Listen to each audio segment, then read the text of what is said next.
ఇటీవల ప్రధానమంత్రి మోదీ గారు ఫ్రాన్స్ వెళ్ళారు. చాలా వాళ్ళు డిపార్ట్మెంట్స్లో ఫీల్డ్స్లో రంగాల్లో ఎంఓయూస్ కానివ్వండి చర్చలు కానీ జరిగాయి. కానీ డిఫెన్స్ రక్షణ రంగంలో చూసుకున్నట్టయితే కనుక చాలా ఇంపార్టెంట్ ఎంఓయూస్ జరిగాయని అంటున్నారు. ఎందుకంటే అది అక్కడ కాదు, ఏరో ఇండియాలో అయ్యాయి. సో ఫ్రాన్స్లో మాట్లాడుకుంటే దాని ఇంపాక్ట్ ఏరో ఇండియాలో కనబడింది. అఫ్ కోర్స్ ఏరో ఇండియా ముందరే అయింది.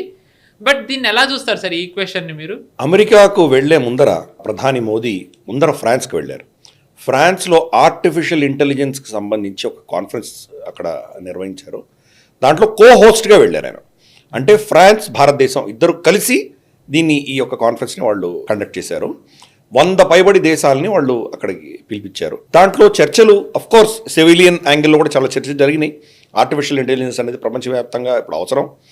అలాగే రక్షణ రంగానికి సంబంధించిన అంశాలు కావచ్చు, మన మిలిటరీకి సంబంధించిన అంశాలు, ఇవన్నీ కూడా చర్చలోకి వచ్చినాయి అక్కడ.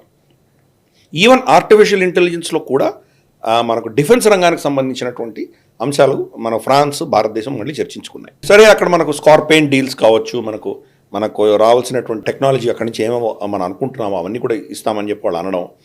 అలాగే మనకు రఫాయల్ చర్చలు జరుగుతున్నాయి, దాని గురించి చర్చలు. మనకు సబ్మెరీన్ టెక్నాలజీ కావచ్చు, లేదా మనకు ఎయిర్క్రాఫ్ట్ టెక్నాలజీస్ కావచ్చు, లేదా ఇంజిన్ టెక్నాలజీస్ కావచ్చు, ఇట్లా వేరియస్ చాలా అంశాల్లో చర్చలు జరిగినాయి.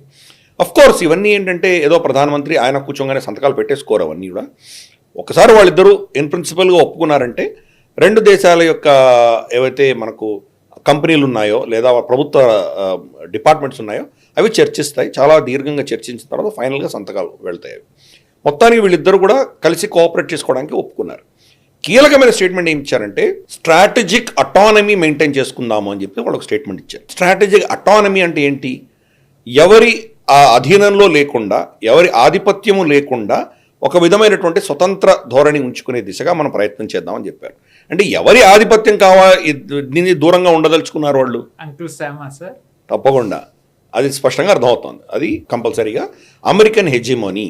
అమెరికా ఈరోజు యూరోప్ని కంప్లీట్గా కబళించింది. యూరోప్కి వాళ్ళకంటూ అస్తిత్వం లేకుండా పోయింది. అమెరికా ఏం చెప్తే అది వాళ్ళు వినాల్సి వచ్చే పరిస్థితి ఉంది వాళ్ళకి. దాని నుంచి బయటికి రావాలని ఫ్రాన్స్ ప్రయత్నం చేస్తోంది. బయటికి వస్తే ఎవరితో వెళ్తారు వాళ్ళు? రష్యాతో వెళ్ళలేరు, చైనాతో వెళ్ళలేరు. ఇంకా మిగిలింది ఎవరు వాళ్ళకి? అమెరికన్ ఇన్ఫ్లుయెన్స్ దాటి ఈ రెండు దేశాలు దాటి ఎక్కడికి వెళ్ళగలరు? భారతదేశానికి రావాలి. అందుకని ఫ్రాన్స్కి భారతదేశం అంత కీలకం. మనం చూస్తే కనుక ఇమాన్యుయల్ మక్రాన్ ఆయన ప్రధానమంత్రిని షాంప్స్ ఎలీసే ప్యాలెస్ రాగానే బయట దాకా వచ్చి ఆయనని స్వాగతం పలికారు. అదే మిగతా ప్రధానులు మిగతా ఎవరైతే వచ్చారో వాళ్ళని ఎవరిని ఆయన పలకరించలేదు, అంటే ఆహ్వానం పలకలేదు. సరే, లోపలికి వెళ్ళాక పలకరించారు, అది వేరే విషయం. కానీ మోదీ గారికి మాత్రమే స్పెషల్గా బయటకు వచ్చి ఆయనని స్వాగతం పలికారు. స్పష్టంగా వీడియోలు చూడొచ్చు మనం. జస్టిన్ ట్రూడో తన పాటి తను వెళ్ళిపోతున్నాడు, ఎవరు పట్టించుకోలేదు. మోదీ గారు వస్తే మాత్రం ఆయన వచ్చి రిసీవ్ చేశారు. అంతేకాదు మోదీ గారితో ఆయన అదే ఫ్లైట్లో వెళ్ళి, ఇద్దరు ఒకటే ఫ్లైట్లో వెళ్ళి మర్సాయి దాకా వెళ్ళి, మర్సాయిలో మన ఎంబసీ స్టార్ట్ చేశారు. ఇద్దరు కలిసి దాన్ని ఉద్ఘాటన చేశారు. అలాగే సావర్కర్ గురించి మోదీ గారు మాట్లాడారు. ఇవన్నీ అయిన తర్వాత వాళ్ళిద్దరు చర్చలు జరిగిన తర్వాత మోదీ గారు మర్సాయి నుంచి వాషింగ్టన్ డీసీకి వెళ్ళారు. అక్కడ ఆయన్ని సెండ్ ఆఫ్ కూడా ఆయన స్వయాన ఎయిర్పోర్ట్కి వచ్చి సెండ్ ఆఫ్ చేశారు. ఆయన ఎందుకు చేస్తున్నారు ఇది అంటే అర్థం చేసుకోవాలి. స్ట్రాటజిక్ ఇంపార్టెన్స్, భారతదేశం యొక్క స్ట్రాటజిక్ ఇంపార్టెన్స్, డిఫెన్స్కి సంబంధించి చాలా క్రూషియల్ పార్ట్నర్గా తయారయ్యాము. దాని యొక్క ఇంపాక్ట్ మనం ఏరో ఇండియాలో మనం చూస్తున్నాం. మనం బెంగళూరులో జరుగుతున్న ఏరో ఇండియాలో చాలా ఎంఓయూస్ సంతకాలు అయినాయి. Saffron for instance, saffron engine, GE నుంచి మనం ఇంజిన్ తీసుకుంటున్నాము తేజస్కి. F404 చాలా డిలే అయింది. అది రామారమి సంవత్సరం డిలే అయిపోయింది. అది F404 జీఈ మనకేం చెప్తోంది? ఇది ఎప్పుడో మేము డిస్కంటిన్యూ చేసేసాము, కానీ మీరేమో 404 కావాలన్నారు కాబట్టి దానికి సంబంధించిన కాంపోనెంట్స్ మళ్ళీ సప్లై చేయని మేము రియాక్టివేట్ చేయాల్సి వచ్చింది, అందుకని లేట్ అయింది అని చెప్తున్నారు. ఈ మొక్కేదో వాళ్ళు డేట్స్ కమిట్ అవ్వకముందు చెప్పి ఉండొచ్చు కదా. లాస్ట్ మార్చ్ ఏప్రిల్లో మేము ఇస్తామన్న వాళ్ళు ఈ సప్లై చైన్ మీకు ఏంటో పరిస్థితి తెలిసే, దాన్ని రివైవ్ చేసిన తర్వాత అది వస్తే దాన్ని ఎలా హ్యాండిల్ చేయాలో మీకు తెలిసే మీరు ఆ డేట్ ఇచ్చారు కదా. మళ్ళీ ఇప్పుడు కొత్తగా దాన్ని చెప్తే ఎవరు నమ్ముతారు దాన్ని?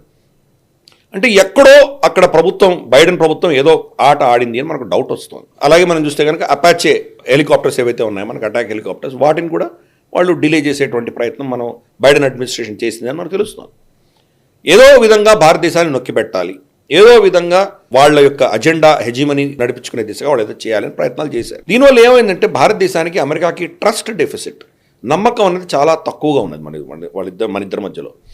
వాళ్ళు ఏదో ప్రామిస్ చేస్తారు, మనం ఏదో కొందామని మనం ఒప్పుకున్నా కానీ వాళ్ళు ఇస్తారో లేదో తెలియదు, మనకు అవసరం ఉన్నప్పుడు వాళ్ళు ఇస్తారో లేదో తెలియదు. ఇటువంటివన్నీ చాలా ఇబ్బందులు ఉన్నాయి మనకు అమెరికాతో. అందుకనే అమెరికాతో ఆచితూచి వ్యవహరిస్తున్నాం మనం. ఇటువంటి పరిస్థితులలో ఫ్రాన్స్లో మోదీ గారి పర్యటన అనేది చాలా ఒక స్ట్రాటజిక్గా మనకు చాలా కీలకమైనటువంటి నిర్ణయాలు అక్కడ జరిగినాయి. ఇదే మనం చూసాం. సఫ్రాన్ ఫర్ ఇన్స్టెన్స్ ఇందాక మాట్లాడుకుంటున్నాం మనం. సఫ్రాన్ బహుశా రేపటి రోజు జీఈతో మనకేమైనా ఇబ్బందులు వచ్చాయంటే తేజస్లో సఫ్రాన్ పెట్టేటువంటి అవకాశాలు ఉన్నాయి మనకు. వాళ్ళు ఎప్పటి నుంచో ఆఫర్ ఇస్తున్నారు. అంతేకాదు టీఓటీ ట్రాన్స్ఫర్ ఆఫ్ టెక్నాలజీ కూడా ఇస్తామని వాళ్ళు చెప్తున్నారు. కోర్స్ కొన్ని క్రూషియల్ టెక్నాలజీస్ ఎవరు ఇవ్వరు మనకు. దాని మెటలర్జీ కావచ్చు, దాని బ్లేడ్కి సంబంధించినటువంటి ఆ ఇంగ్రీడియంట్స్ ఏ కాంపనెంట్స్లో దానికి కెమికల్స్ కలిపారు, దానివల్ల అది ఎలా అంత అద్భుతమైనటువంటి పర్ఫార్మెన్స్ ఇవ్వగలదు, ఇవన్నీ ఆ కంపెనీలు పెట్టుకుంటాయి. కానీ బేసిక్ మ్యానుఫ్యాక్చరింగ్ వాళ్ళు అక్కడి నుంచి ఏదో అలాయ్స్ పంపిస్తారు, దాన్ని ఇక్కడ ఇంజనీరింగ్ చేయడము, దాన్ని ఫిట్టింగ్ చేయడము, అసెంబ్లింగ్ చేయడం, ఇవన్నీ మన దేశంలో జరుగుతాయి. కనీసం అదైనా మనకు అబ్జార్ప్షన్ అనేది జరుగుతుంది. సఫ్రాన్ సిద్ధంగా ఉంది. ఈరోజు సఫ్రాన్ భారతదేశంలో ఈ యొక్క ఇంజిన్స్ పెట్టడానికి ఒప్పందం చేసుకున్నాం, ఎంఓయూ చేసుకున్నాం, మన ఏరో ఇండియాలో చేసుకున్నాం మనం. దానివల్ల ఇంజిన్లు తయారు చేసి ఎవరికి అమ్ముతారు? భారతదేశంలో కొనడానికి మనకి ఇంకా ఏం చెప్పలేదు వాళ్ళకి. తేజస్లో పెడతామనో లేదా మన డ్రోన్స్లో పెడతామనో దేంట్లో మనం పెడతామని చెప్పలేదు. అయినా వాళ్ళు ఇక్కడ మ్యానుఫ్యాక్చర్ చేస్తున్నారు. దేనికి వాడతారు వాళ్ళు? వాళ్ళ ఇంజిన్స్లో వాడుకోవడానికి ఇక్కడ తయారు చేసి అక్కడ తీసుకువెళ్ళొచ్చు వాళ్ళు. బహుశా చీప్ అవుతుందేమో, అదొకటే ముఖ్య కారణం కాదు కదా. అట్ సమ్ స్టేజ్ భారతదేశం కూడా కొనేటువంటి పరిస్థితులు రావచ్చు. ఎక్కడో పెట్టచ్చు మనం, బహుశా మెరైన్ దాంట్లో పెట్టచ్చు, లేదా మనం రష్యన్ వీటిల్లో మనం ఏదో వాడుకోవచ్చు, లేదంటే బహుశా మన సబ్మరీన్స్లో పెట్టుకోవచ్చు. సబ్మరీన్ కూడా ఇంజిన్స్కి సఫ్రాన్ సప్లై చేస్తాం. ఇలా దేంట్లో వాడుకోవచ్చు. కాబట్టి ఆ యొక్క పార్ట్నర్షిప్ అనేది ఏరో ఇండియాలో మనం చూస్తున్నాం మనం. ప్లస్ అమెరికాకి ఏం మెసేజ్ పంపించాము, సరే రష్యా నుంచి మేము బయటకు వెళ్తున్నాం, కానీ మీ దగ్గర మేము రావడానికి సిద్ధంగా లేము. మేము మీ దగ్గర వస్తే కనుక ఈ రెండు ఇబ్బందులు మాకు ఆల్రెడీ చూసాం. కాబట్టి ఒక ఆల్టర్నేట్ మా దగ్గర ఉన్నది, ఫ్రాన్స్ మా ఆల్టర్నేట్ అని భారతదేశం చెప్తోంది. ఇందాక నేను అన్నట్లు ఫ్రాన్స్ కూడా అమెరికా నుంచి కొంత ఆటోనమీ పెట్టుకోవడానికి వాళ్ళ ప్రయత్నాలు చేస్తున్నారు. కాబట్టి వీళ్ళిద్దరి యొక్క రిలేషన్షిప్ అన్నది మ్యూచువల్గా ఇద్దరికి కూడా లాభసాటిగా ఉండే దిశగా ఇది జరిగింది. దాని యొక్క పర్యవసానమే మనం ఏరో ఇండియాలో ఈ అగ్రిమెంట్స్ అన్ని కూడా మనం చూస్తున్నాం. ఈ వీడియో మీకు నచ్చినట్టయితే లైక్ చేయండి, 10 మందికి షేర్ చేయండి. అలాగే కామెంట్ల రూపంలో మీ అభిప్రాయాలను మాతో పంచుకోండి. Nationalist hub group of channels ను సబ్స్క్రైబ్ చేసుకుని తెలుగునాట జాతీయవాద జర్నలిజాన్ని ప్రోత్సహించండి. ఈ వీడియో కింద ఉన్న బెల్ ఐకాన్ పై క్లిక్ చేయడం మర్చిపోవద్దు.